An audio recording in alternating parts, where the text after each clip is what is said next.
MBBS की पढ़ाई का खर्चा कितना कितना आपको फीस देनी होगी?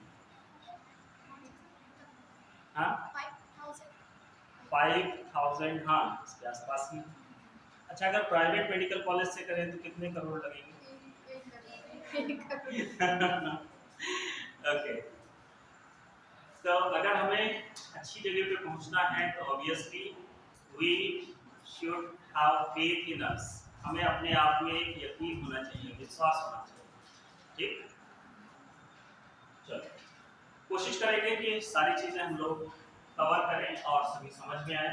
सम basic concepts of chemistry, and first of all I would like to tell you कि भाई इस चैप्टर में कहा गया है सम बेसिक, ये नहीं कहा गया है कंप्लीट बेसिक। सम बेसिक मतलब कुछ जो जिनको इग्नोर नहीं किया जा सकता, जिनके बगैर केमिस्ट्री नहीं पढ़ी जा सकती है, वो कंसेप्ट हैं। इट डजंट मैटर कि ये फिजिकल पार्ट है या ऑर्गेनिक है इनऑर्गेनिक है, तो मतलब ही नहीं रहता है। बेसिक ओके, अगर हम रूट काज को समझ गए, अगर जैसे मान लीजिए कोई डॉक्टर है, वो पूछता है दूर से मरीज से, हाँ बोलो आपको क्या तकलीफ है, बोल देते हैं कि हाँ हमें फीवर आता है, भूख नहीं लगती है, वो लगातार दवाइयाँ लिखता चला जाता है।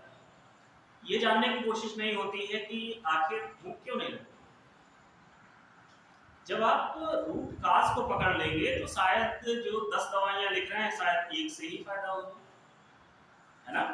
तो इनमें हम लोग ऐसे ही चैप्टर्स भी होते हैं, हमें पता नहीं होता कहाँ से हम स्टार्टिंग करें, तो आप एक बेसिक कंसेप्ट जो होता है जो कि बहुत जरूरी पॉइंट्स हैं, इनको हम लोग जानेंगे। तो इन्हीं में एक कंसेप्ट आता है मोल कंसेप्ट, आप लोग नोट भी कर लीजिएगा। मोल कंसेप्ट, पहला कंसेप्ट कौन सा है? मोल कंसेप्ट। ये दिख रहा है कितना बड़ा? मोल कंसेप्ट।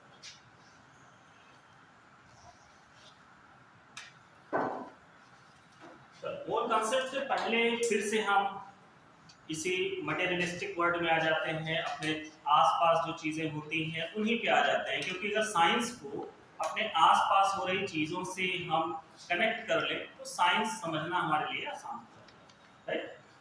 अच्छा, अगर आपसे ये कहा जाए कि आप 1 दर्जन पेंसिल ले आइए, तो आप कितनी पेंसिल लेके आएंगे? 12 लेके आएंगे, ठीक। अगर आपसे ये कहा जाए कि आप आधा दर्जन सेब ले आइए, कितने लेके आएंगे? 6 लेके आएंगे, ठीक। इसी तरीके से कहा जाए कि एक वीक में, एक हफ्ते में कितने दिन होते हैं? 7 दिन होते हैं, 7। इसी तरीके से कहा जाए आपसे कि टाइम टाइम जो है, एक महीने के टाइम में कितने दिन होते हैं? 30 दिन होते हैं। अगर कहा जाए कि एक साल में कितने महीने होते हैं? 12। और कितने दिन होते हैं? तो 365 दिन होते हैं, राइट। Is it okay? तो इसी तरीके से हम लोगों ने साइंस में एक चीज समझी कि चीजों को मेजर करना, राइट। अब जब शुरुआत हुई गई है कि मेडिसिन से, तो मान लीजिए कोई एक पर्सन है जिसका वेट है 85 किलोग्राम या 90 किलोग्राम, राइट, और उसको फीवर आ जाता है, तो डॉक्टर कितने किलो की टैबलेट प्रेस्क्राइब करता है? Not kilogram, not gram, milligram, ठीक। तो आप समझ रहे हैं ना कि जो बहुत थोड़ा सा केमिकल जो है वो कितना ज्यादा इफेक्ट कर सकता है। तो फिर इसको मेजरमेंट करने का तरीका भी हमारा एक्यूरेट होना चाहिए, नहीं तो किसी की जान जा भी सकती है और किसी की जान, बहुतों की जान बच भी सकती है, इज इट? तो इसलिए केमिकल्स के साथ में कोई खिलवाड़ नहीं। आप किसी भी लैब में जाइए, आप बायोलॉजी लैब में जाइए, आप थोड़ा बहुत उधम कर लेंगे बन जाएगा। केमिस्ट्री लैब में जब आप पहुंचेंगे, अब वहां सोचे कि नहीं फाइट करेंगे, तो नहीं होता है, ठीक।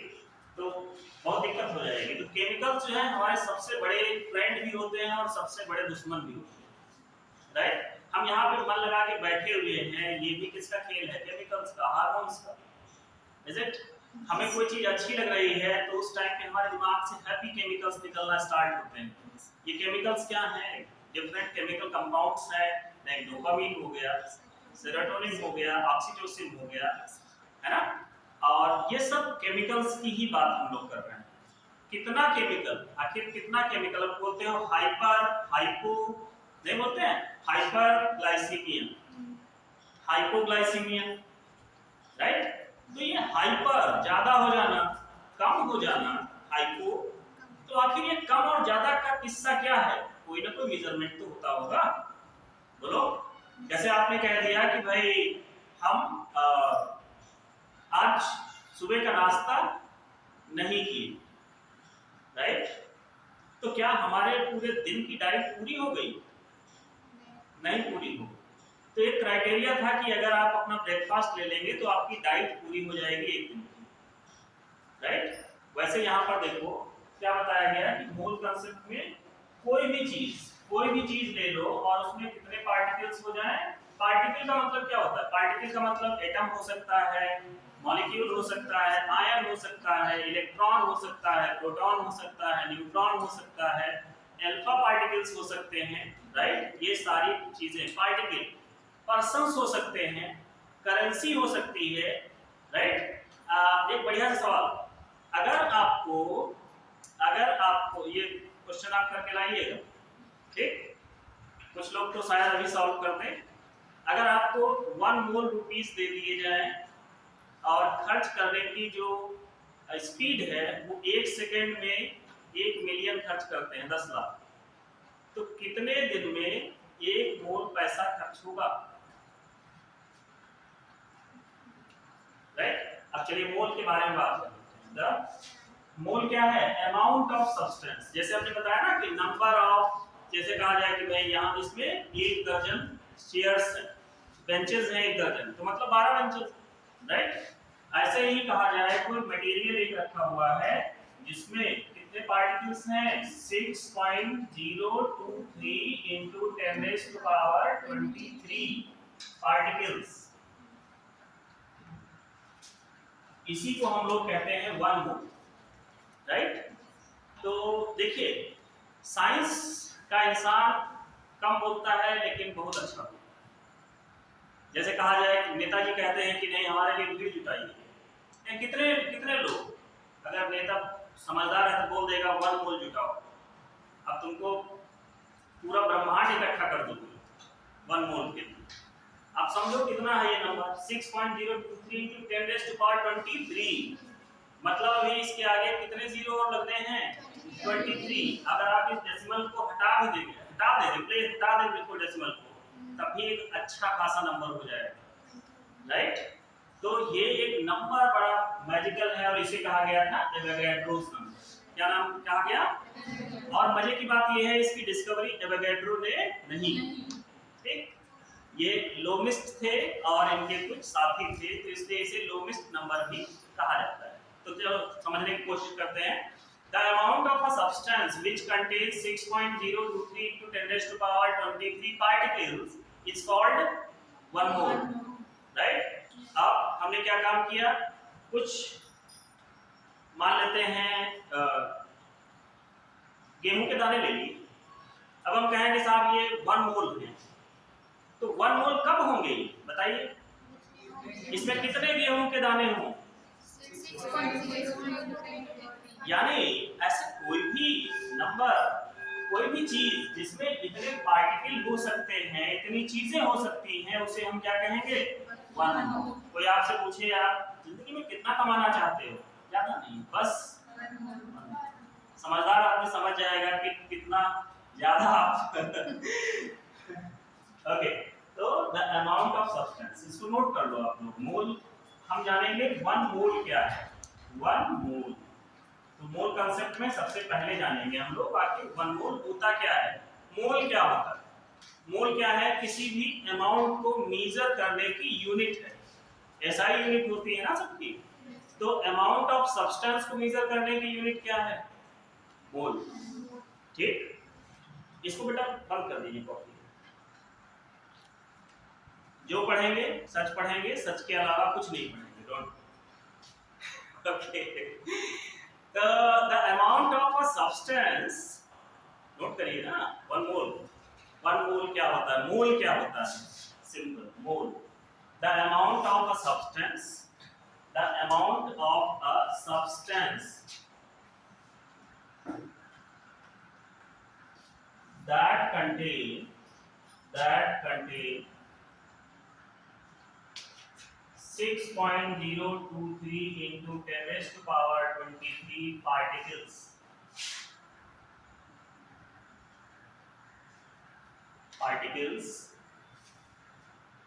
is called 1 mole.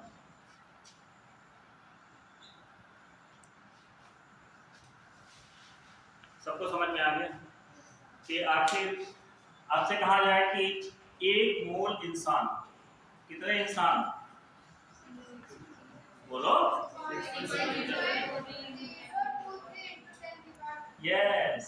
अगर हम आपसे कहें कि अगर आप नीट में रैंक ले आते हो अंडर 100, तो फिर आपको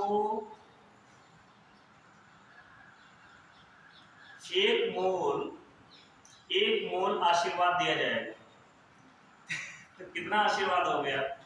टू मच, ठीक है ना। एक मोल, तो मोल क्या चीज है हम समझ पा रहे हैं, कोई सब्सटेंस मतलब कोई भी दुनिया की चीज, राइट, जो कि एग्जिस्ट करती है इस फिजिकल इन्वायरमेंट में। जो भी चीज एग्जिस्ट करे या जो चीज हम इमेजिन करें, उसका जो अमाउंट है उसे हम किससे मेजर कर रहे हैं? मोल्स।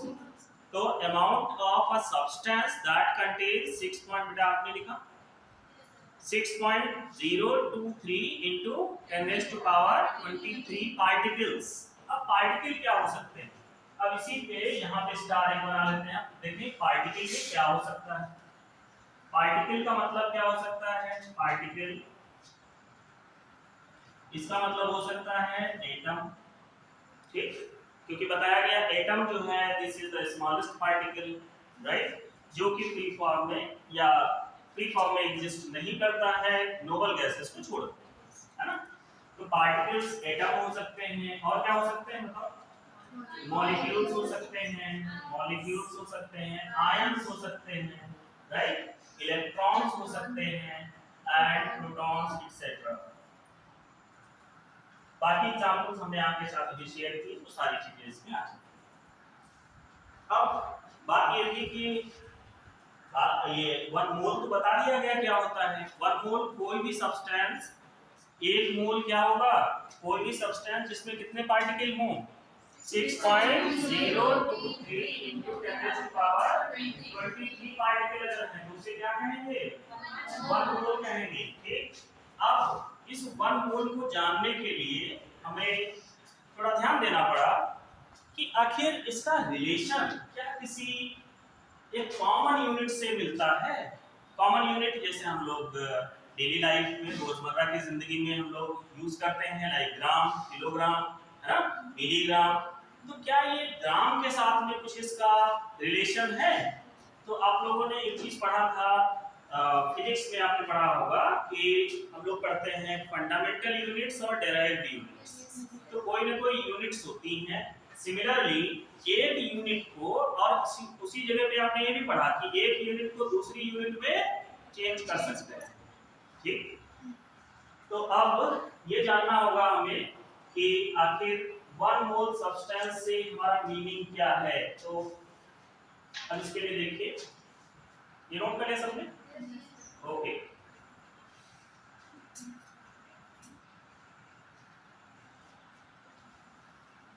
अगर हम कहें कि हाइड्रोजन, 1 मोल हाइड्रोजन का मास कितना होगा, तो इसको ग्राम के साथ में कैसे कोरिलेट करते हैं?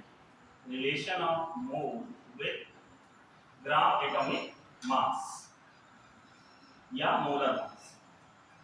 ग्राम एटॉमिक, ये है लिखा जाएगा gram atomic mass and gram atomic mass कह दिया जाए या ग्राम मॉलिक्यूलर मास कह दिया जाए।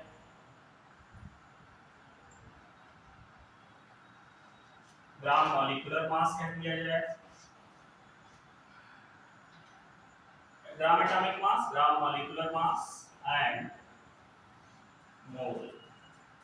आखिर इनके बीच में क्या रिलेशन है? सो इफ आई से कि एटॉमिक मास, इत्तेफाक ये देखिए कि जब भी हम लोग कोई साइंस से रिलेटेड वर्क करते हैं उसका कोई ना कोई एक रिसोर्स होता है, उसे टेस्ट किया जाता है। ठीक, यहाँ पर भी कुछ ऐसा ही हुआ। अब देखते हैं इसमें कौन सी यूनिट, कॉमन यूनिट मोल के साथ में कनेक्ट की जा सकती है। कॉमन यूनिट ग्राम, तो हम लोग पढ़ते हैं पीरियोडिक टेबल में कि डिफरेंट एलिमेंट्स हैं। सब एलिमेंट्स का क्या है, एक एटॉमिक नंबर है और मास नंबर है। मास नंबर से हम लोग कुछ आइडिया लगा लेते हैं कि इसका मास कितना होगा। ठीक, सो अगर आपसे ये कहा जाए कि 23 ग्राम सोडियम, 23 ग्राम सोडियम ले लें आप, सोडियम मेटल, राइट, या फिर सोडियम मेटल, सोडियम के एटम्स होंगे metal. 23 gram sodium atom, atom का मतलब मेटल से है। यहाँ पर आपने थोड़ा सा सोडियम ले लिया, कितने आप लोगों ने देखा है किसी ने सोडियम, नहीं देखा, देखा है, ओके। तो उसका अगर 23 ग्राम ले लेंगे तो उसमें कितने एटम्स होंगे, क्योंकि इसका जो एटॉमिक मास है वो कितना है, 23 ग्राम। अब देखो यहाँ पे क्या लिखा, ग्राम एटॉमिक मास, मींस कि अगर आप एटॉमिक मास को किस यूनिट में रिप्रेजेंट कर दो, ग्राम में, तो वो ग्राम एटॉमिक मास की मास जो होगा वो 1 मोल के इक्वल हो जाएगा। मतलब कि 23 gram sodium atoms is equal to क्या हो जाएगा, 1 मोल हो जाएगा। और 1 मोल में कितने एटम्स होते हैं, 6.023 into 10⁻23 पार्टिकल्स होते हैं या एटम्स होते हैं। तो अब देखो यहाँ पर हमारे पास एक चांस है कि हम, या ऑप्शन हमारे पास है 23 ग्राम सोडियम कह लें या क्या कहें, 1 मोल कह लें, या कितने एटम्स, अंडरस्टूड। अब हम कह रहे हैं कि हाइड्रोजन 2 ग्राम हमने हाइड्रोजन ले लिया, 2 ग्राम हाइड्रोजन गैस। अब हाइड्रोजन गैस में एटम्स, यहाँ पर क्या होगा, पार्टिकल क्या होंगे, एटम से तो खैर ये बने ही हैं, मॉलिक्यूल होंगे यहाँ पर, या आयन होंगे, या एटम होंगे जो फ्री गैस में, हाइड्रोजन गैस में मॉलिक्यूल्स है ना। तो हमने 2 ग्राम हाइड्रोजन गैस ली। अब उस 2 ग्राम हाइड्रोजन गैस में हाइड्रोजन गैस के कितने मॉलिक्यूल्स होंगे, कितने मॉलिक्यूल्स होंगे, तो देखो हाइड्रोजन का मॉलिक्यूलर मास निकालो आप। ये हाइड्रोजन क्या है, H2 क्या है, मॉलिक्यूल है ना, मॉलिक्यूल है, तो मॉलिक्यूल का क्या होता है, मॉलिक्यूलर मास। एटम का क्या होता है, एटॉमिक मास। इसे हम किसमें एक्सप्रेस कर दे, ग्राम में, तो क्या मिलेगा, ग्राम मॉलिक्यूलर मास। तो अब हम अगर कहें कि ग्राम मॉलिक्यूलर मास कितना है हाइड्रोजन का, तो हाइड्रोजन मॉलिक्यूल किससे बना हुआ है बताइए, कितने हाइड्रोजन एटम से, 2 हाइड्रोजन एटम से बना हुआ है। और हर एटम का अपना एक एटॉमिक मास होता है। हाइड्रोजन का एटॉमिक मास कितना कंसीडर किया गया, not we are not talking about the exact one, 1.008 की बात हम नहीं कर रहे हैं, सिंपल 1। ठीक, तो इसमें देखो कितने एटम्स हैं हाइड्रोजन के, 2। एक एटम का अगर मास 1 ग्राम है तो 2 एटम का मास कितना होगा, 2 ग्राम होगा। तो इसका मॉलिक्यूलर मास क्या, ग्राम मॉलिक्यूलर मास कितना आ जाएगा बताइए, 2 ग्राम आ जाएगा, 2 ग्राम। तो इसका मॉलिक्यूलर मास, ग्राम मॉलिक्यूलर मास हमने निकाल लिया कि 2 ग्राम आएगा, 2 ग्राम। सो ग्राम मॉलिक्यूलर मास इस तरीके से हमने लिखा, ग्राम मॉलिक्यूलर मास किस चीज का, of hydrogen is equal to, आप कैलकुलेट भी कर सकते हैं, आपको रटना नहीं है। हाइड्रोजन का एटॉमिक मास 1 है, कितने, 2, तो इनटू 2। अब ये 1 इंटू 2 करेंगे 2 ग्राम आ गया। ठीक, और कहा गया है कि ग्राम एटॉमिक मास जो है वो किसके बराबर है, 1 मोल के बराबर है। इसका मतलब कि 2 gram hydrogen is equal, hydrogen gas is equal to 1 mole. ठीक, ये बात समझ में आ गई। अब हम आपसे सवाल पूछ लें कि भाई calculate the number of hydrogen molecules in 8 gram hydrogen gas. Calculate हो सकता है? चलो करो कैलकुलेट। ये चीज समझ में आ गई सबको? नहीं, देखो एटम है तो क्या लिखेंगे? Gram atomic mass. अगर मॉलिक्यूल है तो ग्राम मॉलिक्यूलर मास। ठीक, अब यहाँ पे हाइड्रोजन गैस की बात की जा रही है, तो 2 gram hydrogen gas is equal to 1 mole. अब सवाल देखिए आपका क्या है, कैलकुलेट, क्वेश्चन लिखिएगा, calculate the number of, calculate the number of H2 molecules in 8 gram hydrogen gas H2 gas. हमें मॉलिक्यूल्स निकालने हैं, तो अगर हमें मोल पता हो जाए तो मॉलिक्यूल बता लेंगे हम, क्योंकि एक मोल में तो पता है हमको कितना होता है। ठीक, तो देखिए इसमें कैसे सॉल्व किया जाए। हमारा सबसे पहला काम क्या होगा कि हम अगर मॉलिक्यूल दिया है तो उसका मोलर मास निकाल लें, अगर एटम दिया है तो क्या निकालें? Atomic mass. किस यूनिट में? ग्राम में। ठीक, तो हम इसको सॉल्व करने के लिए सबसे पहले क्या काम करेंगे, स्टेप देखिए, फिर आपको शॉर्टकट बता देंगे कि आपको बहुत जल्दी आंसर पता हो जाए, आप टिक कर देंगे। तो हाइड्रोजन मॉलिक्यूल का पहले ग्राम मॉलिक्यूलर मास लेंगे, ग्राम मॉलिक्यूलर मास। तो अभी हम लोगों ने कैलकुलेट किया था, ये इसका आंसर है या सॉल्यूशन है। Gram molecular mass of hydrogen is equal to 1 into 2 is equal to 2 gram. मतलब ये हुआ कि 2 gram hydrogen is equal to कितना मोल? 1 मोल। ठीक, तो अगर 2 ग्राम हाइड्रोजन है तो उसमें मोल कितना हो रहा है? 1 मोल। और 1 मोल में मॉलिक्यूल कितना होगा? 6.023 into 10⁻23 मॉलिक्यूल्स। तो इसके दो तरीके हैं सॉल्व करने के, या तो हम पहले जो मास दिया गया है इसमें मोल निकाल लें, ठीक, और जब मोल पता हो जाए तो उसको हम एवोगैड्रो नंबर से मल्टीप्लाई करते हैं। एक तो ये तरीका हो गया। दूसरा तरीका है कि एक मोल में हमको पता है और ये 2 ग्राम है 1 मोल के बराबर, यानी 2 ग्राम में कितने मॉलिक्यूल्स हैं? 6.023 into 10⁻23। तो 1 में कितने हो जाएंगे? 6.023 into 10⁻23 डिवाइडेड बाय 2। तो 8 में कितने हो जाएंगे? सॉल्व हो जाएगा, आंसर सभी में सेम आएगा। ठीक, तो चलो इसको इसी मेथड से सॉल्व कर लिया जाए। फिर फार्मूला बता देते हैं इजी सॉल्व करने के लिए। तो नाउ दिस इज हम लोग कह सकते हैं सिंस 2 ग्राम यूनिटरी मेथड लगाएंगे हम लोग, 2 gram hydrogen contain molecules is equal to, कितना मॉलिक्यूल है इसमें? 6.023 into 10⁻23। Hence 1 gram hydrogen contain molecules is equal to 6.023 into 10⁻23 divided by 2.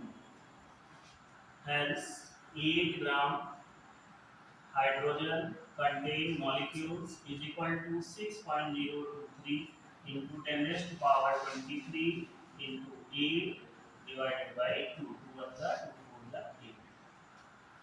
चलो बताओ मल्टीप्लाई करो।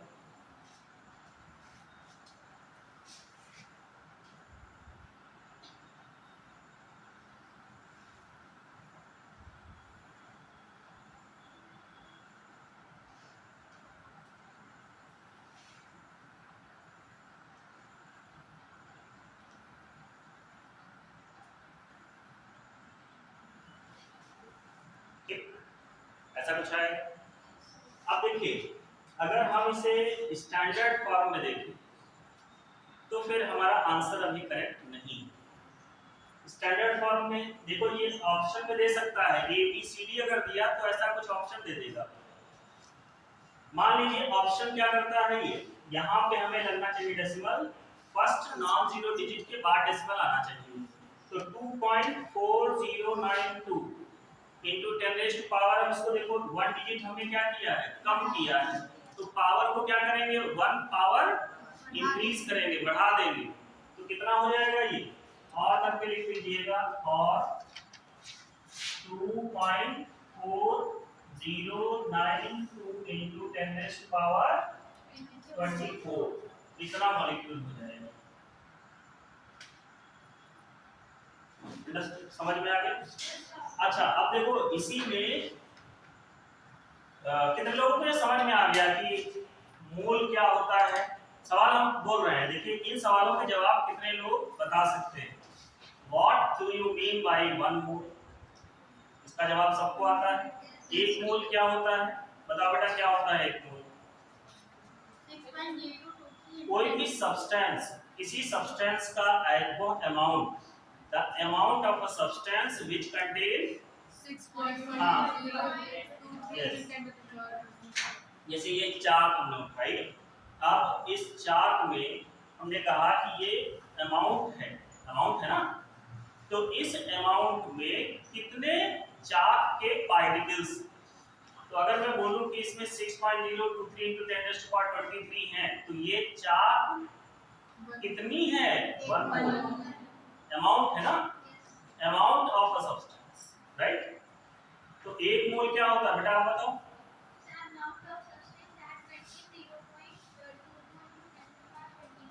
यस, पार्टिकल्स, ऑलराइट, ठीक, ये हो जाएगा। अच्छा दूसरा, अब देखो इसी में हमने बता दिया कि आखिर ग्राम में और इस मोल में क्या रिलेशन, ये चीज बता दी गई। अब इसी में एक चीज पूछ लेता है कि मोलर मास क्या होता है? मोलर, अब मोलर में देखो कोई भी ऐसा टर्म जिसमें आपको लगे कि इसमें मोल छिपा हुआ है तो वो इसी से रिलेटेड होगा। जैसे आप कहते हो मोलारिटी, मोल आ गया ना इसमें, यानी इसका रिलेशन किससे होगा, मोल से होगा। आप कहते हो मोलालिटी, यहां भी मोल, आप कहते हो मोल फ्रैक्शन, यहां भी मोल, इज इट? सो अब नेक्स्ट देखिएगा सवाल, कितने लोग ये बता सकते हैं कि देखो मॉलिक्यूल जो है वो है 2.4 into 10 raised to power 24, तो एटम कितना होगा, हाइड्रोजन का एटम कितना होगा, मॉलिक्यूल इतना है तो एटम कितना होगा, हाफ कैसे हो जाएगा, डबल हो जाएगा। क्यों? क्योंकि देखो एक मॉलिक्यूल में कितने एटम हैं, 2 एटम, तो एक मॉलिक्यूल में 2 एटम, तो 2.4 मॉलिक्यूल में कितने एटम, 2.4 into, अंडरस्टूड, समझ में आ गया ये? तो इसे ध्यान रखिएगा। अच्छा अब हम लोग इसी पर बेस्ड एक क्वेश्चन करते हैं, और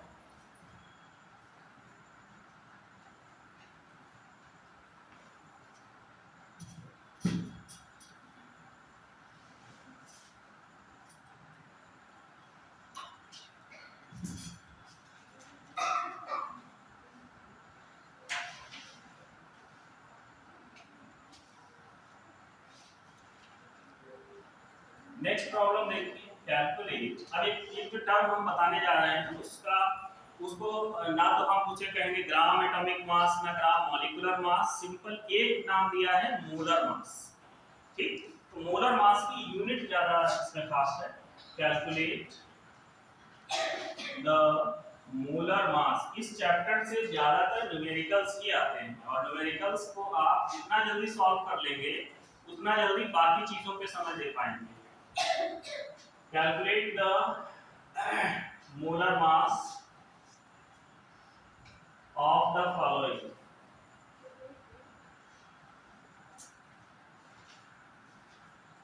First, N2. Second, CH4.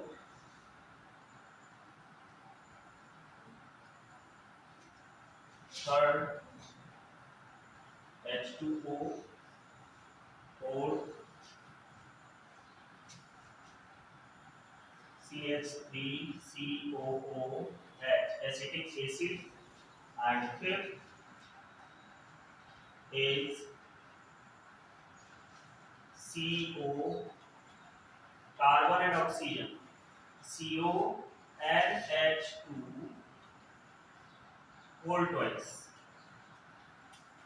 देखो यहां से स्टार्ट करिएगा, जैसे जैसे आप लेफ्ट से राइट जाओगे कॉम्प्लेक्सिटी इनकी बढ़ती जाएगी। तो पहले हम इजी क्वेश्चंस करेंगे और फिर थोड़ा सा डिफिकल्ट क्वेश्चंस करेंगे। हमें अभी निकालना क्या है?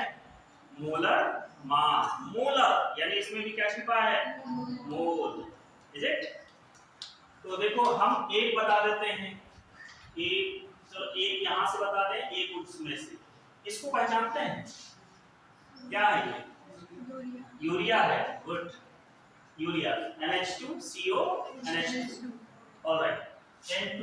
देखो इसमें एटॉमिक मास सभी का गिवन होता है।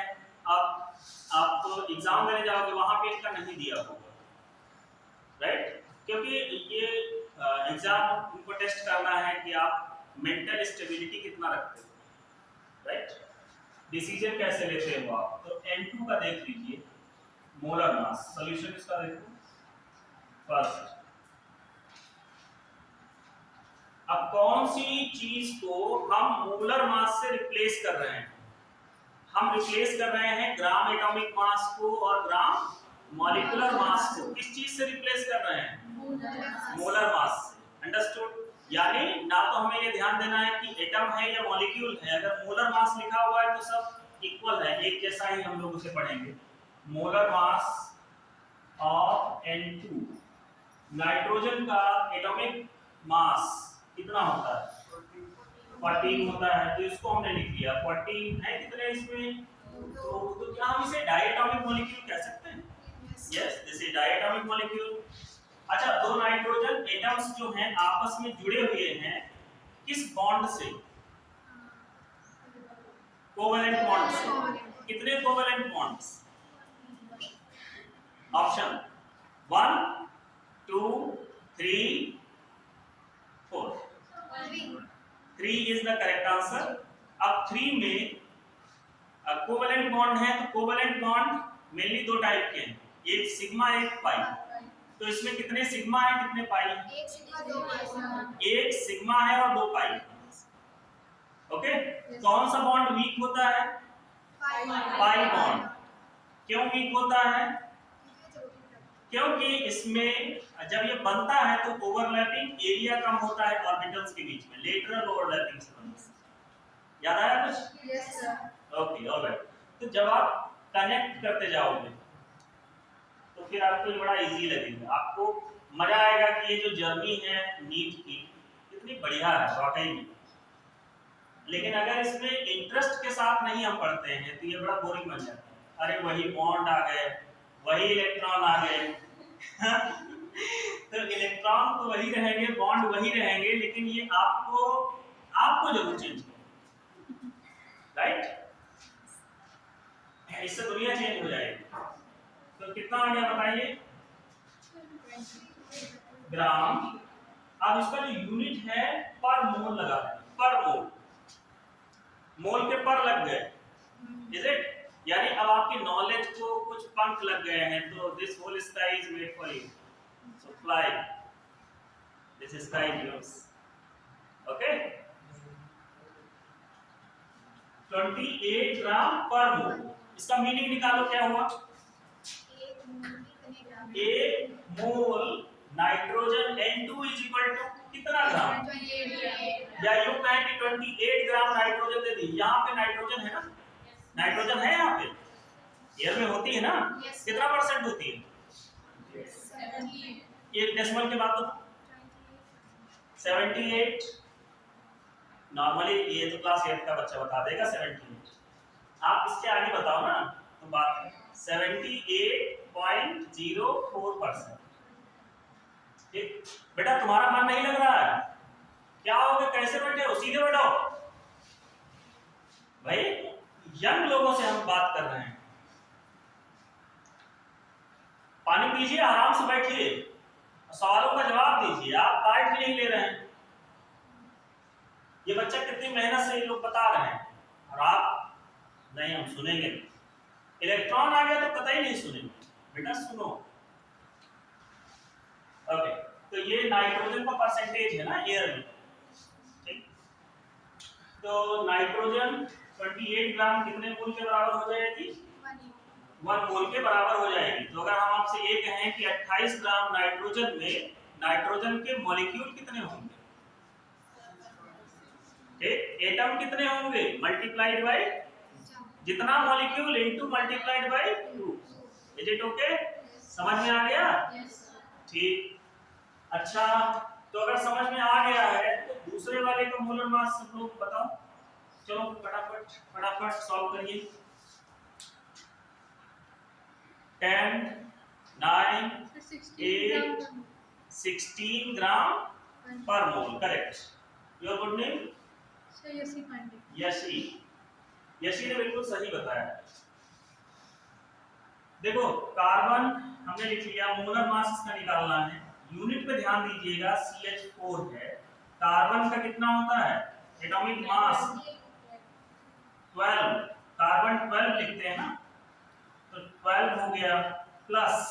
देखो बेटा, यहाँ पे कार्बन है, यहाँ पे हाइड्रोजन है, तो इनके बीच में कोई साइन तो लगा नहीं है, तो हम सम करेंगे ना, ऐड करेंगे एटम की मास को, सभी के मास को सम कर देंगे तो क्या बनेगा, मॉलिक्यूल का मास आ जाएगा।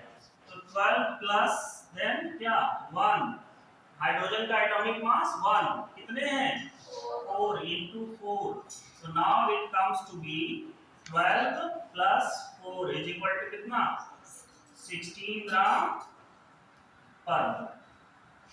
ठीक। तो जहां पे हम लोग मोलर मास निकालते थे, अब मॉलिक्यूलर मास निकालते थे, अब हम क्या कैलकुलेट करेंगे, मोलर मास। तो हमें इनका मोल पता हो जाएगा। नेक्स्ट वाले का 18 ग्राम। हाँ 18 ग्राम पर मोल। ठीक।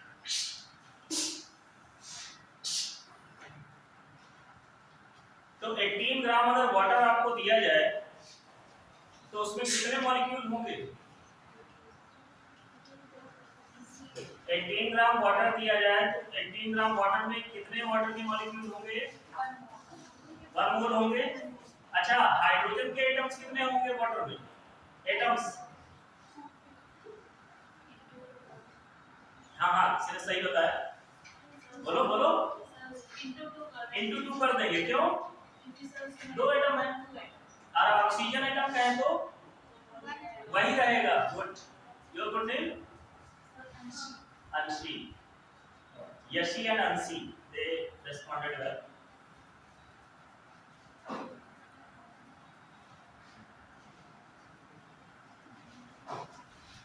क्या हो गया आपको? ना? क्यों? कहाँ पे जाना है? तो डेली क्लास छूटेगा आपका।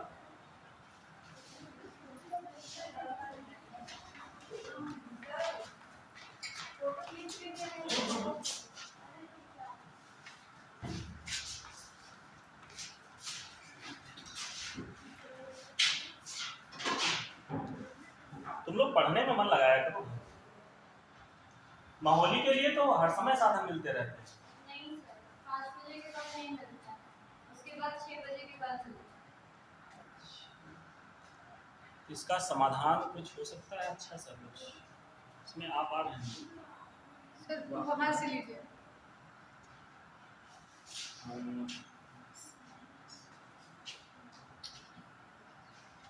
कुछ बच्चा देख रहा है, कुछ नहीं दिख रहा। एक साइड अच्छा, एक साइड।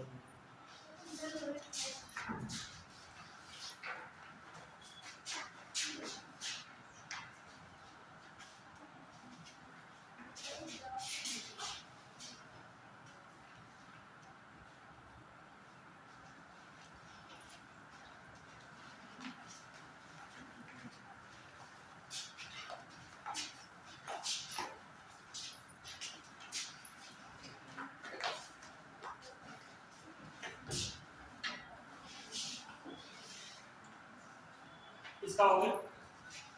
कार्बन 12 भी रहेगा, हाइड्रोजन का 1 रहेगा, ऑक्सीजन 16 रहेगा। टोटल बताओ इसका 60 यूनिट ग्राम पर मोल। इसका बताओ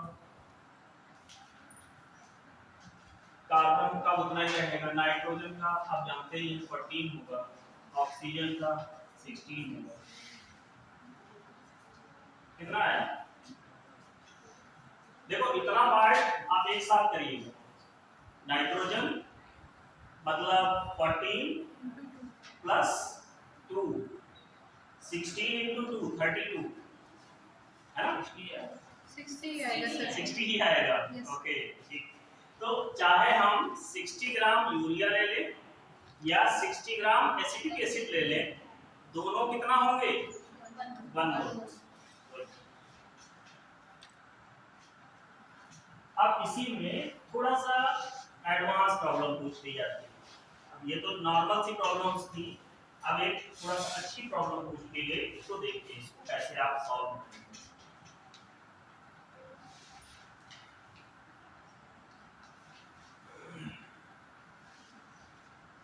लेकिन मोलारिटी वाला भी हमने पढ़ाया नहीं है, उसको नहीं बता सकते। चलो देखते हैं। अगर आप कोई गैस ले रहे हो 1 मोल कोई गैस, गैसेस लाइक 1 मोल, अभी हाइड्रोजन की बात की गई ना, हाइड्रोजन, तो कोई भी गैस हो अगर 1 मोल है तो उसका एसटीपी पर वॉल्यूम कितना होता है? STP standard temperature and pressure, right? क्योंकि बेटा देखो गैसेस जो होती हैं उनका वॉल्यूम चेंज होता रहता है depending upon the condition of temperature and pressure. Pressure अगर आप ज्यादा लगा दोगे तो वॉल्यूम क्या हो जाता है गैसेस का, कम हो जाता है ना। और अगर आप टेम्परेचर बढ़ा दोगे तो वॉल्यूम क्या होता है, बढ़ जाएगा।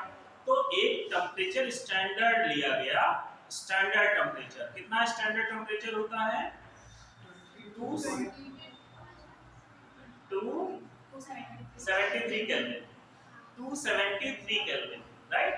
और अगर ये बहुत मान लीजिए फ्रैक्शन में पूछेगा तो 273.15, ठीक। तो 1 मोल ऑफ गैस, 1 मोल, ये पॉइंट नोट कर लीजिएगा, 1 mole of gas, of a gas occupying the volume at STP is equal to 22.4 litre.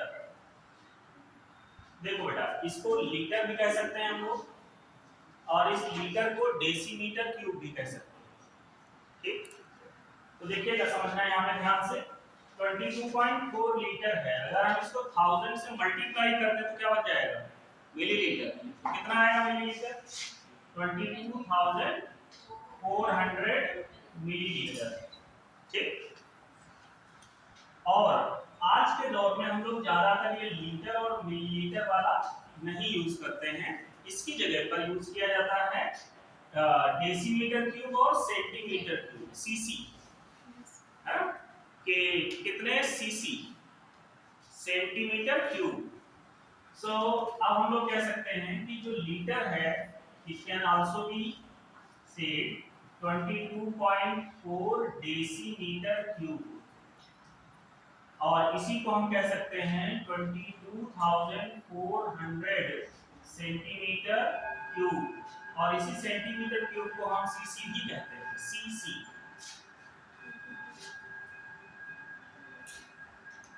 ऐसा CC stands for centimetre cube या क्यूबिक सेंटीमीटर। अब एसटीपी का मतलब क्या है बेटा? एसटीपी का मतलब हो गया standard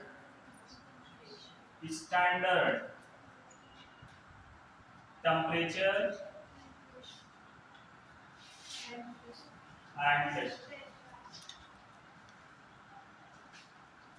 standard temperature and pressure. अब स्टैंडर्ड टेम्परेचर कितना होता है? स्टैंडर्ड टेम्परेचर को हम लोग T से लिखते हैं और इसकी वैल्यू होती है 273 0.15 केल्विन। अगर ये इतना दिया हुआ है, आमतौर पे कैलकुलेशन में इतना यूज किया जाता है उस रेंज में। और टेम्परेचर प्रेशर हम लोग कितना यूज करते हैं, 1 atm या 760 mmHg, 760 mmHg मरकरी पर इसका जो प्रेशर मेजर किया गया मरकरी स्केल पर वो है 760 mmHg।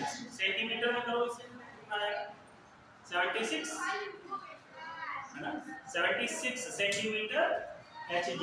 तो ये जब जैसे हम लोग आते हैं ना यूनिट्स और डायमेंशन में, तो एक दूसरे यूनिट में चेंज करते हैं, देखो क्या होता है इससे। ये वाली बात समझ में आ गई। अब देखिए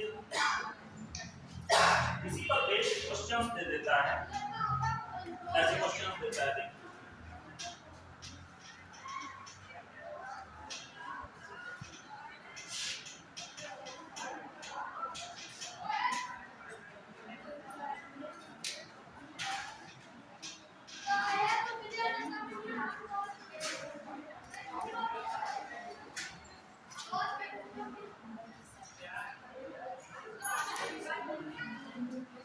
प्रॉब्लम देखते हैं।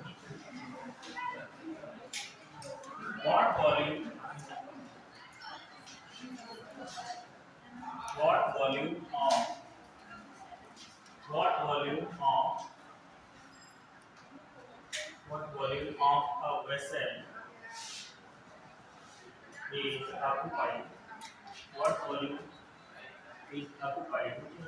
So located. What volume of calculate, इसको प्लेस कट कर देंगे, लाइन एक calculate the volume occupied by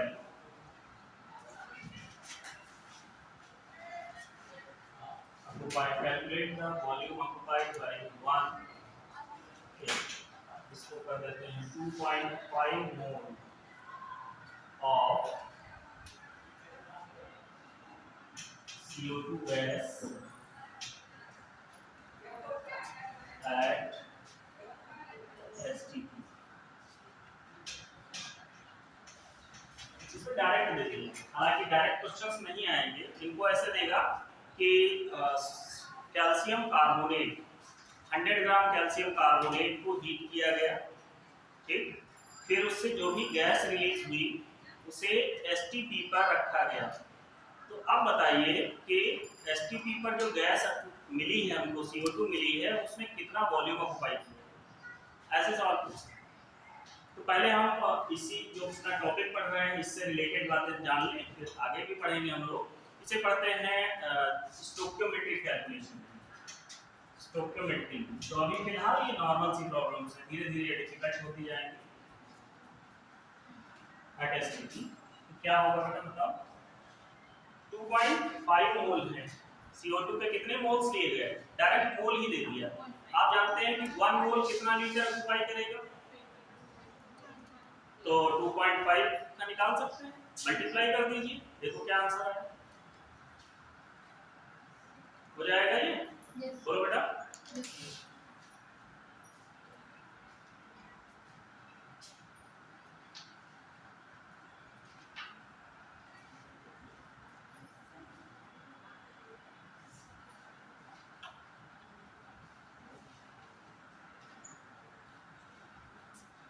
next problem, आप मिसलेनियस से देते हैं, मतलब दोनों को मिक्स कर दें, ये क्वेश्चन आपको दे रहे हैं। तो जैसे जैसे आगे टॉपिक बढ़ते जाएंगे यही वाले कंसेप्ट हम यूज करके नए सवाल बनाएंगे, राइट। तो देखो भाई अगला सवाल ये दिया गया है, calculate the number of electrons in 16 gram methane gas.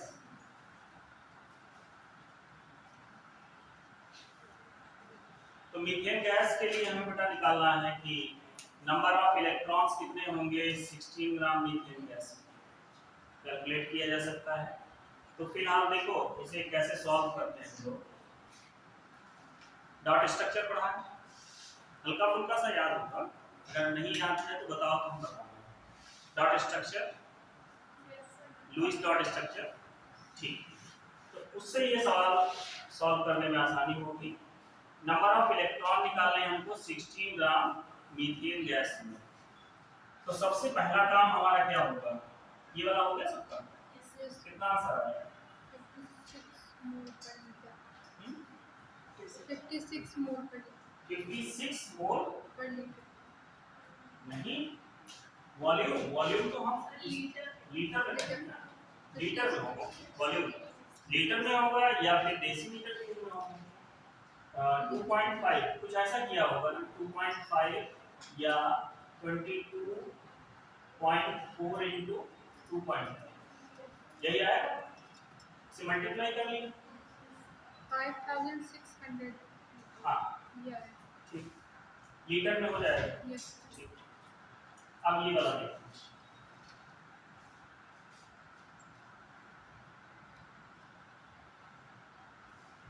Calculate the number of electron in 16 gram methane. तो देखो इसे समझो ध्यान से, अगर हमें ये पता हो जाए कि एक मॉलिक्यूल में कितने इलेक्ट्रॉन होंगे, राइट, तो हमें क्या पहले करना चाहिए, हमें ये पता हो कि 16 ग्राम मीथेन गैस में मीथेन के मॉलिक्यूल कितने होंगे, ठीक। फिर ये पता हो जाए कि एक मीथेन मॉलिक्यूल में कितने इलेक्ट्रॉन होते हैं। जब एक में पता हो जाएगा तो जो 16 ग्राम में निकलेंगे मॉलिक्यूल्स मल्टीप्लाई कर लेंगे, इलेक्ट्रॉन पता हो जाएगा। तो सबसे पहला काम क्या करना होगा हमको, हमें मोलर मास निकालना होगा, किसका, मीथेन का। फार्मूला बताओ, CH4। तो molar mass of CH4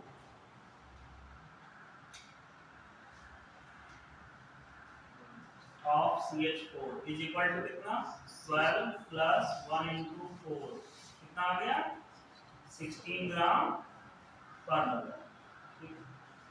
16 gram पर मोल यानी एक मोल 16 ग्राम, 16 ग्राम मीथेन का मतलब कितना मोल, 1 मोल। 16 ग्राम मीथेन ले लीजिए तो इसी को हम क्या कहेंगे, कितना मोल है ये, 1 मोल। यानी कि 16 gram methane contain how many methane molecules, methane के मॉलिक्यूल्स कितने होंगे इसमें, भाई एवोगैड्रो नंबर ही हो जाएगा ना। देखो बेटा Ne यानी एवोगैड्रोस नंबर जो हमने बताया था आपको 6.023 × 10⁻23, इसे याद रखिएगा। अब देखो यहाँ पर कह रहा है 16 ग्राम पर मोल, राइट, यानी एक मोल इज इक्वल टू 16 ग्राम, और हमें इत्तेफाक से क्वेश्चन में भी दिया है 16 ग्राम, ठीक। तो हमें बहुत ज्यादा कैलकुलेशन में दिक्कत नहीं होगी।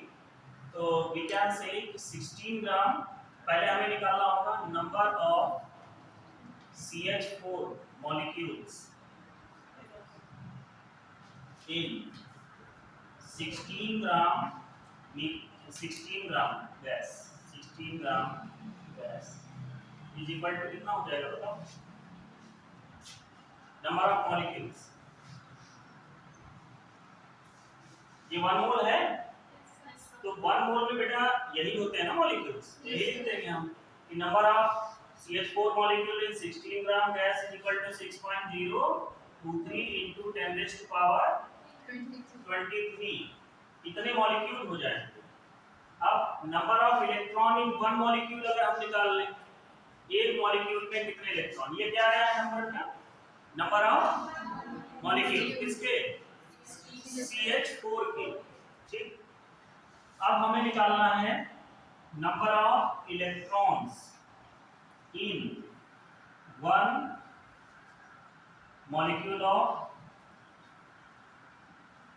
CH4 इज इक्वल टू कितना, कार्बन में कितने इलेक्ट्रॉन होंगे, कार्बन का एटॉमिक नंबर 6, तो एक एटम के जितने एटॉमिक नंबर होता है उतने ही उसमें क्या होते हैं, प्रोटॉन्स, और जितने प्रोटॉन होंगे न्यूट्रल एटम में तो उतने ही क्या होंगे इलेक्ट्रॉन्स। तो बेटा कार्बन टोटल इलेक्ट्रॉन कितने लेके यहाँ पे आया है CH4 में 6, तो हमने लिख दिया 6 प्लस हर हाइड्रोजन में एक एक इलेक्ट्रॉन, तो 4 हाइड्रोजन में कितना इलेक्ट्रॉन 4 हो जाएगा, तो टोटल कितना आ गया 10 इलेक्ट्रॉन। तो हमें पता हो गया कि एक मॉलिक्यूल में कितना इलेक्ट्रॉन 10 इलेक्ट्रॉन, तो फिर कितने इसमें कितने होंगे इनटू कितना कर देंगे 10 कर देंगे। आंसर बोलिए, अरे आ गया आंसर बताइए, मल्टीप्लाई कर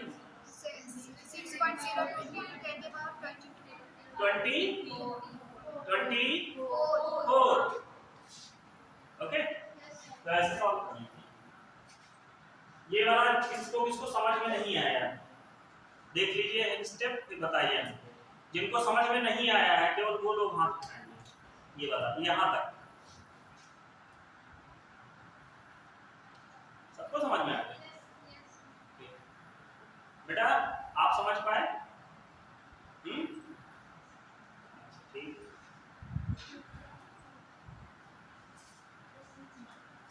तो एक मॉलिक्यूल में हमको पता हो गया कि इलेक्ट्रॉन कितना है, तो number of electrons, now we can calculate number of electrons.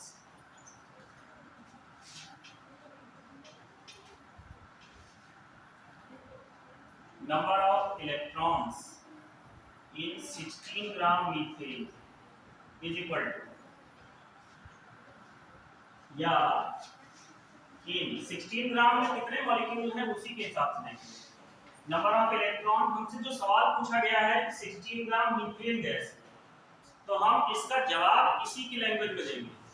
तो we can write number of electron in 16 gram कह लो या 6.023 into 10 raised to power 23 molecule is equal to 6.023 into 10 raised to power, आपको कहाँ जाना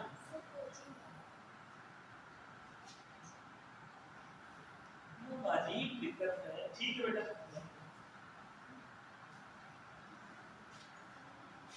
हम एक जगह पे कंसंट्रेट नहीं हो पाते हैं, बड़ी दिक्कत है।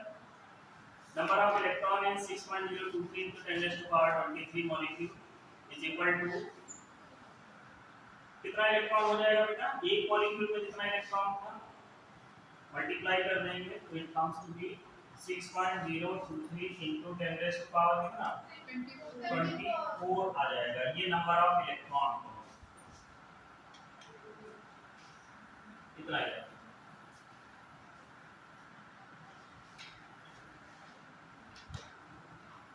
ओके, अब इसी मोल कांसेप्ट से एक जो रिलेटेड टर्म है जिसको हम लोग बोलते हैं कंसंट्रेशन टर्म्स, उन्हें देख सकते हैं।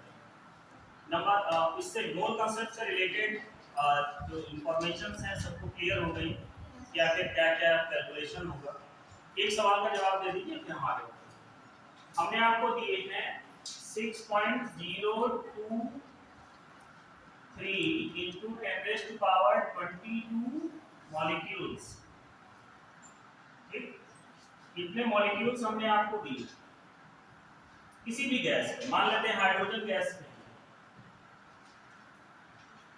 Molecules of hydrogen gas is equal to space mole. कितने मोल?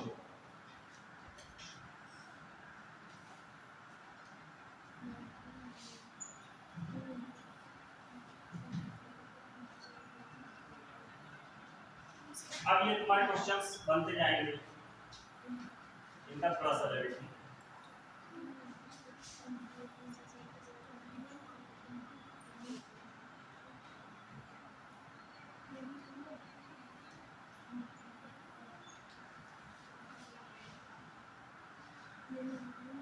अच्छा, अगर ये मॉलिक्यूल्स होते पावर 23 तो कितने मोल होता है?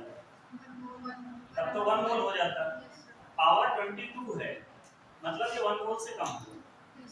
तो ये 1 मोल से कम होगा, हमें कैसे पता चलेगा, कैलकुलेशन का तरीका क्या होगा? तो हम देखो धीरे धीरे इस पॉइंट पे अगर ध्यान देते हैं कि यहाँ पे अगर 3 होता तब फिर ये 1 मोल हो गया, हम कैसे इसके आंसर तक पहुंच सकते हैं। तो सिंपली आप देखिए, इसको हम डिटेल इसका बताया दे रहे हैं, आप इसको शार्ट में भी नोट कर सकते हैं। देखिएगा कैसे 6.023 into 10 raised to power 23 molecules. हम इसे एक्सप्लेन किए दे रहे हैं बेटा, ठीक है। इसे फिर आप अपने हिसाब से इनके फार्मूला बना लीजिए, ट्रिक्स बना लीजिए, ये अपने हिसाब से आप कर लीजिएगा। हम बेसिक बता दे रहे हैं कि इसके पीछे लॉजिक क्या है।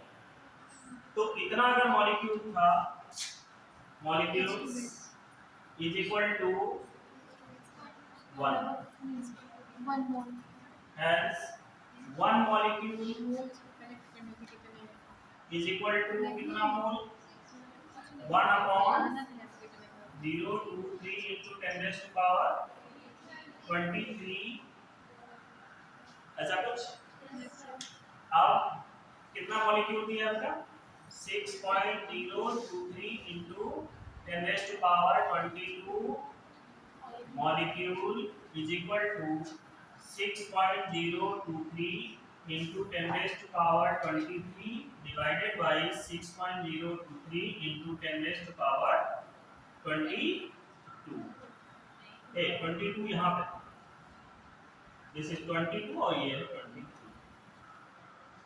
तो क्या किया गया, given number of mole divided by Na is equal to number of moles.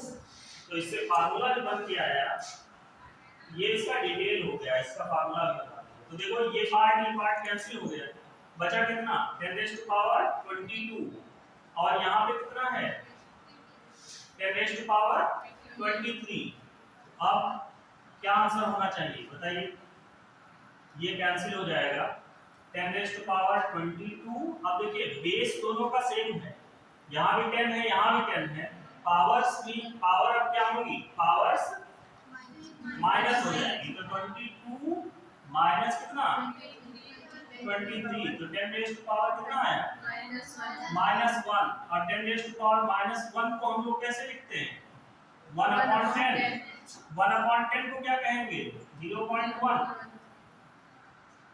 ठीक। तो कितना मोल हो गया 0.1।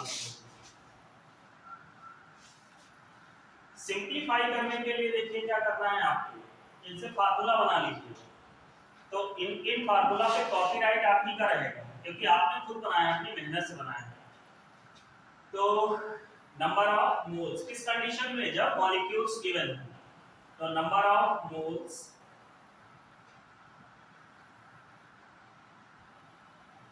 Is equal to number of molecules upon Ne।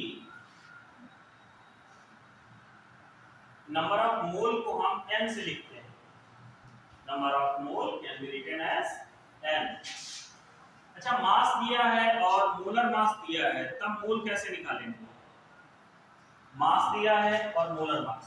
जैसे हम कहें कि 180 ग्राम सुक्रोज, 180 ग्राम सुक्रोज, तो इसमें कितने मोल्स हो जाएंगे 180 ग्राम, हाँ मास अपॉन मोलर मास करते हैं, मास अपॉन मोलर मास। चलो ये वाला बना लो, फिर उसके बाद हो गया सब, बोलो बेटा यस सर। ओके। नेक्स्ट अब देखो सॉल्व करते हैं, एक फार्मूला और लिखो कि number of moles is equal to, अगर मास दिया है, मास यूनिट होनी चाहिए केवल ग्राम, ये अगर मिलीग्राम है तो किसमें कन्वर्ट करो पहले ग्राम में, ठीक। माइक्रोग्राम है तो किसमें कन्वर्ट करोगे ग्राम में, माइक्रोग्राम को ग्राम में करने के लिए क्या करोगे -6, यस। तो मास अपॉन मोलर मास लिख देंगे, तो number of moles is equal to mass upon molar mass. इसे हम लोग सिंपलीफाइड में ऐसे कहते हैं, नंबर ऑफ मोल मतलब n is equal to mass यानी W अपॉन मोलर मास मतलब कैपिटल M या M डैश, ऐसा कुछ होना।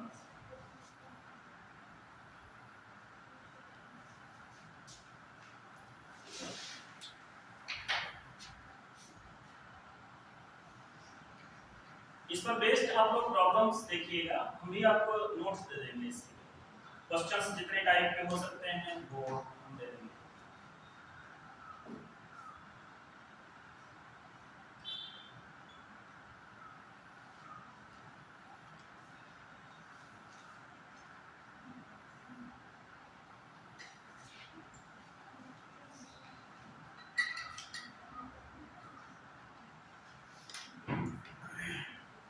हो गया क्या?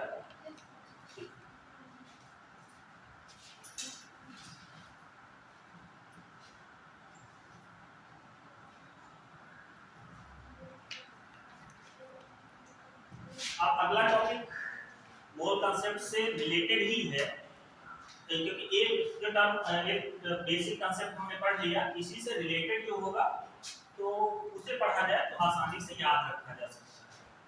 अगला जो टॉपिक इनका होगा वो है concentration terms. But concentration terms को जानने से पहले एक हम आपको स्टोरी सुनाते हैं। दो फ्रेंड हैं, ठीक, ए है और बी। अब जो टॉपिक है वो है कंसंट्रेशन टर्म, लेकिन आप कंसंट्रेट करिए कहानी सुनने में, डोंट वरी, ओके? आपको परेशान नहीं होना है। कंसंट्रेशन टर्म्स हैं, कंसंट्रेशन टर्म्स यानी ये कोई टर्मिनोलॉजी है, टर्म दिए गए, राइट? जैसे हमें टर्म दिया गया है कि we are the students, right? तो ये कंसंट्रेशन टर्म्स क्या हैं, इनका क्या इंपॉर्टेंस है साइंस के लिहाज से, हमारी डेली लाइफ से इनका क्या रिलेशन है? तो अगर ये चीज हम समझ जाते हैं तो फिर हमें डर नहीं लगता है। सवाल ही देंगे आप, ये रेंज है क्वेश्चंस की, इन्हीं में से यहां से लेके यहां तक तो आप दे ही देंगे, जब हमने छोड़ा ही नहीं इनमें कुछ। अब देखिए समझिए जरा, ये इस तरीके से ये पीक है, यहां से हमने चलना शुरू किया है, तो बेटा अगर इस पीक पे हमें हेलीकॉप्टर से लैंड करा दिया जाए तो क्या उतने तजुर्बे मिल पाएंगे जो यहां से चढ़ के जाने में है? क्या हम ये कठिनाइयां समझ पाएंगे? इन्हीं चढ़ान पे जिंदगी मंचती और आप एक सक्सेसफुल इंसान बन जाते, राइट? तो हम यहां से लेके यहां तक जा रहे हैं, बीच में जितने भी मुश्किलें आई वो सब हम फेस कर चुके हैं। सवाल तो आप यही से पूछो, राइट? अब इनमें कुछ भी अगर हम छोड़ दिए तो स्लिप हो जाएगा, नीचे आ जाएगा, ऐसे है ना स्लोप, तो स्लिप नहीं होना है लाइन। तो कंसंट्रेशन टर्म बताने से पहले एक कहानी सुनिए। दो मित्र हैं, ए और बी, ये दो मित्र, कुछ ऐसे बना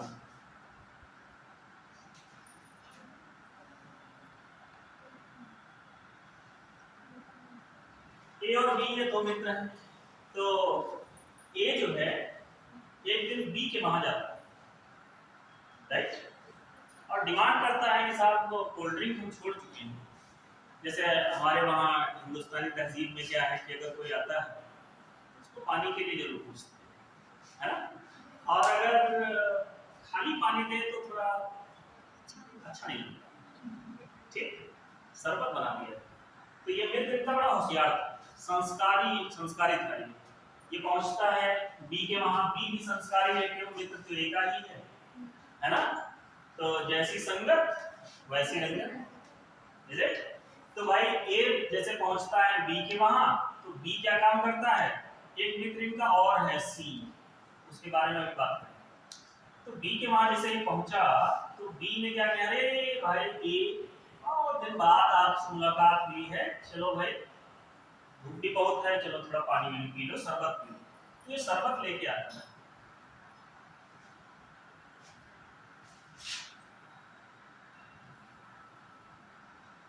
ये शरबत लेके आता है और फिर कहता है कि चलो यार पानी पी लो। उसके बाद में फिर हम दोनों लोग सी के वहां चले गए, राइट?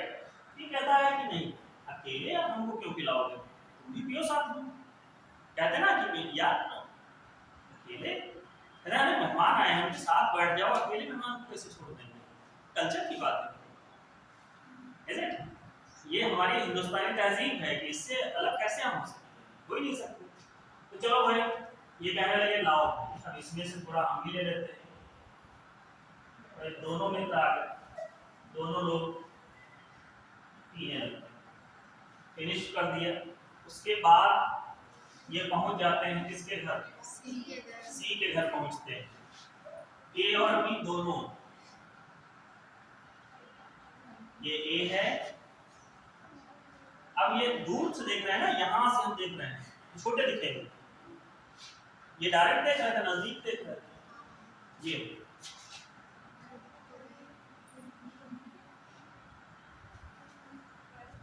ओके। हाँ, इनका मुंह इसलिए नहीं दिख रहा है क्योंकि इनका पीछे का खोपड़ी देख रहे हैं।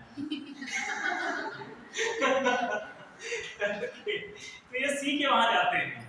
अब सी भी कहता है कि हाँ, हमें बताया गया था कि कोल्ड ड्रिंक नुकसान करती है, तो यहाँ पर भी वही बात आई कि भाई चलो रुआवजा हो, तो रुआवजा का शरबत आया, तो ये सब पीते हैं, तीनों लोग पिए, और उसके बाद बोलते हैं कि यार बी, जो तुम्हारे घर पिया गया था वो कुछ थोड़ा फीका था। फीका नहीं बोलते हम लोग, फीका, तो फीका मतलब क्या?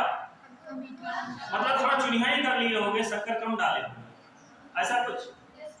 हाँ यार, तुम भी हो गया, तुम दोस्त हमारे बहुत अच्छे, लेकिन तुम चुनिहा बहुत हो।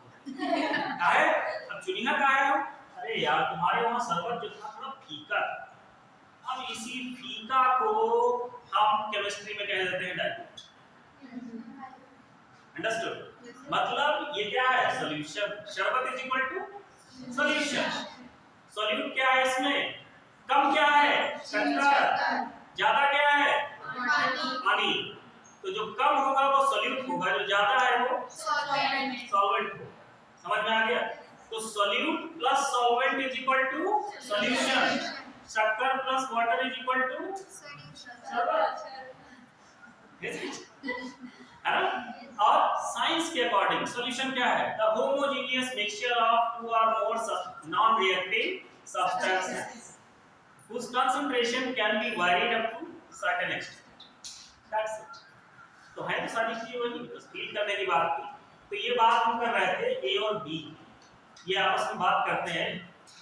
अरे वहां यार किया था, अब इनके वहां देखो, इनके वहां यार तो तुमको यार बहुत प्रॉब्लम है, ज्यादा मीठे से भी प्रॉब्लम है, ज्यादा फीके से भी प्रॉब्लम है। अब बी और सी कहते हैं एक दिन इनके वहां चलेंगे, देखिए कैसा पीछे है। ठीक है, तो अब देखो यहाँ से अब आप बहुत सारी इंफॉर्मेशन इकट्ठा कर सकते हैं। पहली बात ये समझ में आ गई कि यहाँ पर जो था ये सॉल्यूशन कैसा था? डाइल्यूटेड था। ठीक, यहाँ पर कंसंट्रेटेड था, कंसंट्रेटेड। तो फीका बोले तो डाइल्यूटेड, और ज्यादा मीठा तो कंसंट्रेटेड। ओके, कहते हैं भाई आप पढ़ाई पे कंसंट्रेट नहीं करते, मतलब आप पढ़ाई के लिए मीठे नहीं ना, मतलब आप किसी चीज पे फोकस नहीं कर पा रहे हैं, इज इट? तो आई थिंक हम डाइल्यूटेड समझ पा रहे हैं, कंसंट्रेटेड समझ पा रहे हैं। एक चीज और बताई गई बड़ी इंटरेस्टिंग सी कि भाई डाइल्यूटेड और कंसंट्रेशन का क्राइटेरिया क्या होता है। उन्होंने कहा कि आपके वहां कम मीठा था, उन्होंने कहा आपके वहां ज्यादा मीठा। तो ये कम और ज्यादा ये क्या चीज? ऐसा कोई स्टैंडर्ड लाया जाए जो इंडिया में भी वही हो और अमेरिका में भी वही हो, राइट? और ऐसा स्टैंडर्ड लाने के लिए हमें फिर से केमिस्ट्री की तरफ जाना पड़ेगा, साइंस, इज इट? तो बताया गया कि कुछ टर्म्स ले लीजिए आप, उनको हमने नाम क्या दे दिया? कंसंट्रेशन टर्म्स, यानी the terms which are used to express the concentration of the solutions are called concentration terms। ठीक, अब वर्ल्ड वाइड एक्सेप्टेड वाले जो हैं, मतलब दुनिया में कहीं भी जाइए 1 मोलर सॉल्यूशन कह देंगे तो उसका मीनिंग जो इंडिया में है वही यूएसए में भी होगा, वही ऑस्ट्रेलिया में भी होगा, इज इट? यही नॉर्थ इंडिया में भी है, साउथ इंडिया में भी यही होगा। सेम, मतलब यूनिफॉर्मिटी। जो यूनिफॉर्मिटी अगर लानी है आपको तो साइंस पढ़नी है, इज इट? तो कंसंट्रेशन टर्म्स कहाँ के लिए यूज किए जाते हैं? ये किसके लिए यूज किए जाएंगे? सॉल्यूशन के लिए। तो बताओ सॉल्यूशन क्या है? सॉल्यूट और सॉल्वेंट का मिक्सचर है। ओके, अब हमने ले लिया जिंक मेटल और डाइल्यूट हाइड्रोक्लोरिक एसिड, मिला दिया, तो क्या है सॉल्यूशन?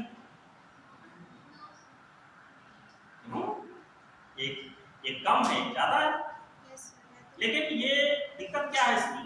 ये केमिकली रिएक्टिव, इसलिए हम कहेंगे सॉल्यूशन नहीं। हाँ, ये जिंक क्लोराइड का सॉल्यूशन बन जाएगा जो रिएक्शन करने के बाद बनेगा। तो सॉल्यूशन क्या चीज हो गया?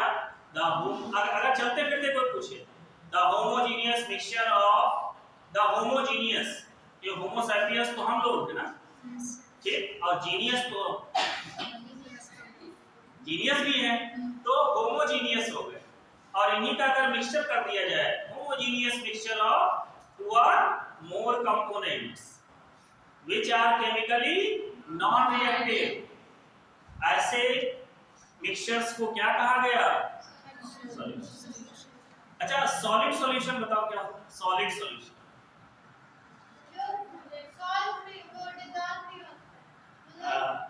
तो डिसॉल्व नहीं है। ओके, कोई एग्जांपल सॉलिड सॉल्यूशन? अब कहेंगे अरे शरबत वाला तो लिक्विड था, वो बात समझ में है। Solid solution, solid solution alloys, alloys जो होती हैं वो सब क्या हैं? Solid solution. तो what you think about mister brass? Brass पीतल, पीतल में क्या क्या होता है? पीतल में मुरादाबाद होता है, पीतल नगरी कहते हैं इसको। ओके, पीतल में क्या क्या चीजें होती हैं? एक तो कॉपर होगा, दूसरा हाँ yes you are right. Okay, तो सॉल्यूशंस डेफिनेशन लिखने की जरूरत है? याद हो जाए सॉल्यूशन डेफिनेशन, 5 मिनट है।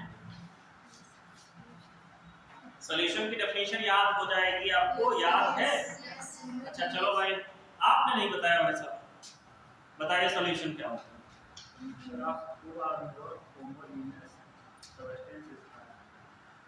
The homogeneous mixture of two or more components which are non-reactive. अब अगर याद हो पाए तो their whose concentration can be varied up to certain extent, मतलब शरबत बनाया उसी में नींबू भी डाल दिया, तो पहले कितने कंपोनेंट थे? 2, अब 3, अब कर नहीं, थोड़ा सा काला नमक भी डाल, कंपोनेंट बढ़ गए, लेकिन है अभी भी कैसा? homogeneous mixture, homogeneous mixture, the homogeneous mixture of two or more components which are chemically non-reactive and their concentration can be changed up to the certain extent is called solution. या इतना नहीं याद हो पाता है? the homogeneous mixture of two or more chemically non-reacting substances is known as solution. अब solution होगा तो कितने टाइप का होगा? अगर कंसंट्रेशन के हिसाब से देखा जाए 2 type, one is diluted, another is concentrated. Okay, अब इसी में पूछ लेता है कि भाई आप कुछ टर्म्स बताइए, तो टर्म में हम लोग पढ़ लेते हैं मोलारिटी। तो यहाँ पे नोट करिएगा द टर्म्स, यहाँ नोट कर लीजिएगा the terms which are used to express the concentration of the terms which are used to express the concentration of a solution, the concentration of a solution, to express the concentration of a solution are called concentration terms, are called concentration terms. For example, number 1 molarity. बताओ इसमें मोल है, molarity. Now number 2 molarity. दोनों में फर्क है, क्या फर्क है अगले क्लास में जानेंगे हम लोग। Molarity, then mole fraction, mole fraction, then strength, then mass percent,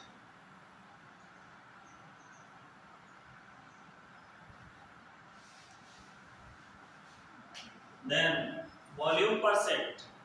ये सब क्या है? Concentration terms. Volume percent,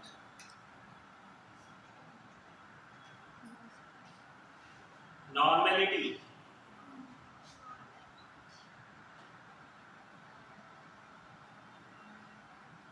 formality, ये भी टर्म्स जितने भी हैं ये सब क्या है? Concentration terms. इन पर बेस्ड न्यूमेरिकल्स आते हैं। ठीक, नोट करिए। चलो किन्हीं दो कंसंट्रेशन टर्म्स के नाम बताओ। ओके, अब एक छोटा सा सवाल ध्यान रखिएगा, इन दोनों में से which one is depend on temperature? Which one is depend on temperature? Molarity depend करता है या मोलारिटी? रिटी कैपिटल एम से कहते हैं, ठीक है। ये टेम्परेचर पे डिपेंड करेगा और ये टेम्परेचर इंडिपेंडेंट होगा। अब क्यों होगा अगले क्लास में जाना।